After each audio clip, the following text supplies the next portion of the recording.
সেখানে পুলিশের অসহযোগিতার কারণে আর তুহিন হত্যা হয়েছে। আমার ভাষায় আমি বলছি, আমার বক্তব্য দীর্ঘায়িত করব না। আমরা চাই এই তুহিন হত্যার মামলাটি দ্রুত ট্রাইব্যুনালে নেওয়া হোক এবং 90 কার্যদিবসে তাদের ফাঁসি কার্যকর করা হোক আইনের মাধ্যমে।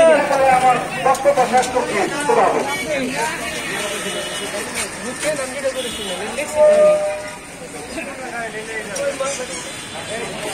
ধন্যবাদ সত্যি ভাই। এখন বক্তব্য রাখা ছাত্র ফ্রন্টের সাধারণ সম্পাদক তানজিল হোসেন মানিক।